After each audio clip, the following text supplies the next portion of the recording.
All right, guys, happy new year. It's the second day of the new year. And this week I'm off work and I'm going to be working on the Mustang. And I was just kind of thinking about the Mustang. I had a few things I needed to update in my Excel sheet that I keep track of, how much money is kind of in this thing. And I just want to show you guys. Figured starting off the new year, let me show you what we're into this car for.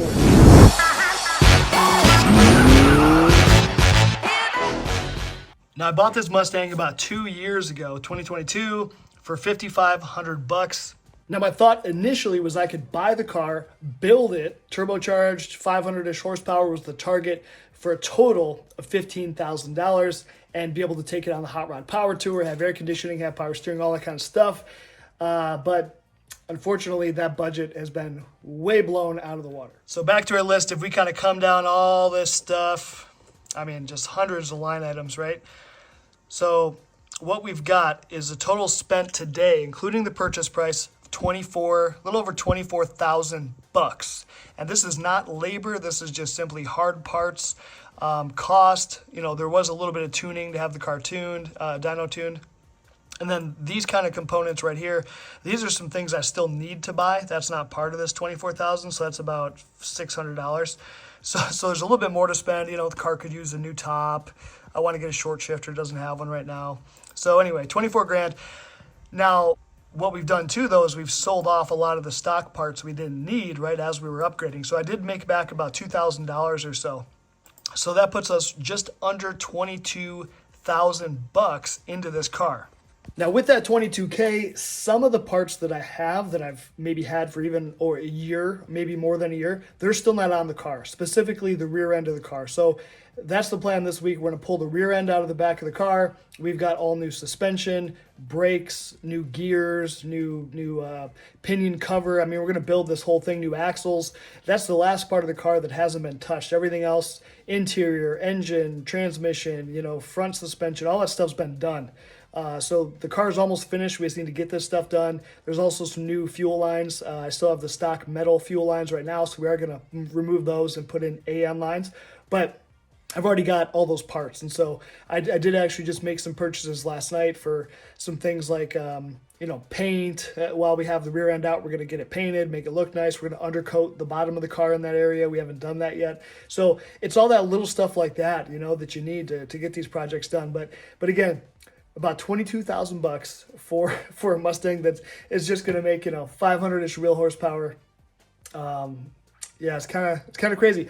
And what's really interesting too is with this build, I've gotten certain parts. I have collaborations with Holley where I've gotten like my Holley Terminator, at a discounts from some of the other guys. And then whenever I can, I always try to get, cheaper parts, generic parts, Chinese parts, stuff the guys are like, I don't know if I'd try it. I'm like, let's try it. So I saved a lot of money that way. So, can you imagine if you only bought, top tier parts, you might be at, instead of 22K, 24, 25K. So it's pretty wild. And then I can't even imagine if you didn't do this stuff yourself and you had to pay someone. You'd have a $50,000 94 Mustang that's worth 10 grand. So it's just absolutely crazy. Let's try to look at this and break it down a little further. So if we go kind of system by system, obviously the car purchase was the highest. Now wheels and tires still is pretty high right now, but that's because I essentially have two sets of drag packs that I ended up buying. So I need to sell the other drag pack. I'm just waiting to do that. So I don't know how much we'll get for that, $700 or $800. So that will actually reduce our total cost. So 22K, might get closer to 21 once we get that all sold. Tuning, we spent a lot of money. This was my local tune shop. And we ended up sending the car over there just to get dyno tuned. And then once it got there, the guy was running into some issues. We ended up having a problem with our ignition system. They ended up having to fix that. And this was like end of July or early August, right before like the Woodward Dream Cruise. And so the guy was like, hey, I need more money. I just didn't have a lot of time. So I was like, you know what? Fine. We'll just keep paying to get it going because I wanted the car to be running and driving great for the Woodward Dream Cruise. He also, the turbo manifolds were leaking. So, and that was my fault because I put on some crappy exhaust manifold gaskets, just some cheapies. So he ended up pulling those off, putting on some Rimflex or Remflex gaskets, expensive gaskets, but it fixed it, you know, so it's totally worth it. But his labor was out of control, you know, and as it should be, right? It's a pain in the ass to get those things off. So I spent probably $700 or $800 in labor just for that, for him to replace all that.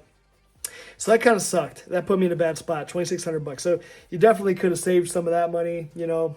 Probably should have been maybe $1,000 to get this thing fully dyno tuned. I still actually have to go back there once I get the fuel system fixed. That was the main issue we had with the dyno tuning, was the fuel pressure was dropping off because of the stock fuel line. So I need to get those upgraded, and then come springtime we can take it back, and he can finish doing the final dyno tuning for full power. And then we got cosmetic stuff. When I bought this car, it had some dents in it. I had to get some dents removed. That was a few $100. The hood has the wrap on it. You know, and paint for the hood wasn't cheap. I bought a used hood, but that's probably in here too. All right, and then here we've got next engine and turbo. So I mean, these guys together, $2,600. Turbo setup was used. A lot of the parts I bought for the engine were used. So, you know, I definitely saved a lot of money there. Suspension, about $1,000. So we've got coilovers up front, and then the back's going to use Lakewood drag shocks and some iBox springs that I bought. And then it's got, you know, upper and lower control arms, adjustable control arms, all that kind of stuff. Terminator X, this is very cheap because we ended up getting a discount on this new. And then a lot of this cost too is like some of the sensors and things that had to go with it.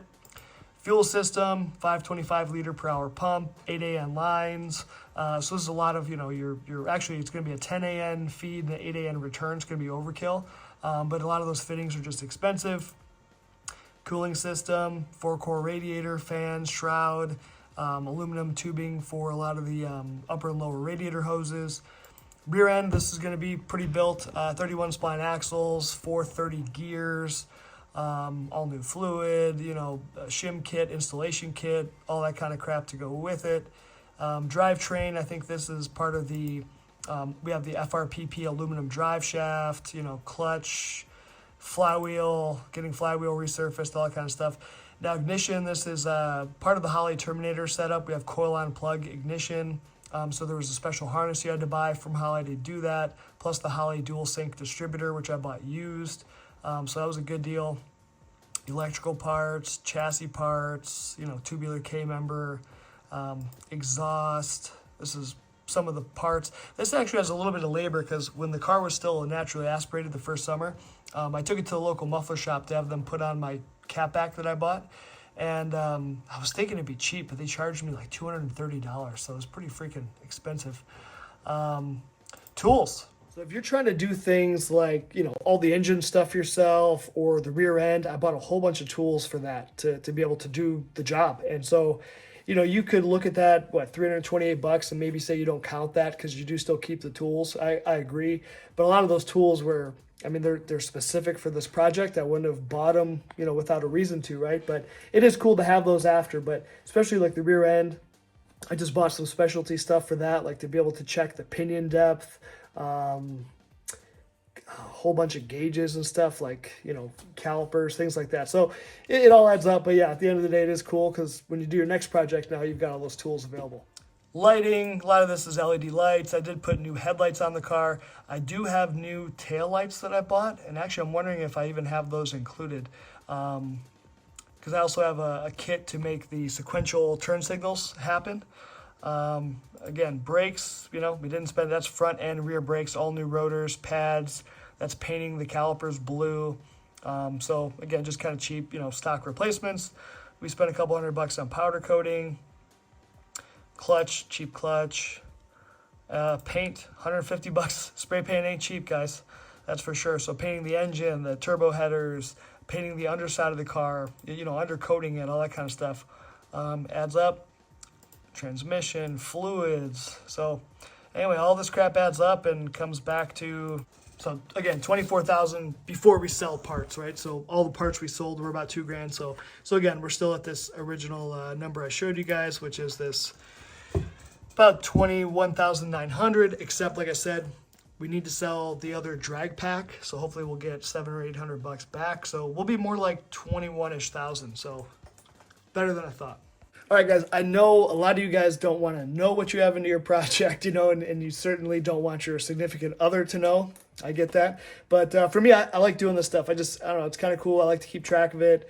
So I've always been like that with all my projects. So I really like to, you know, try to save money where I can and kind of keep track and see where you are. And then, you know, when you get to the next project, you're kind of learning from the previous one, right? And just, you know, trying to replicate it. I also find it really helps, like a year from now, if I'm like, oh, what certain part did I buy?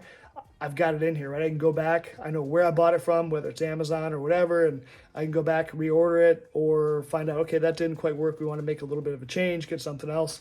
So it really helps me. But let me know, you know, what do you guys think? About $22,000 for, you know, a 30-year-old Mustang that only makes maybe 400 or 500 wheel horsepower.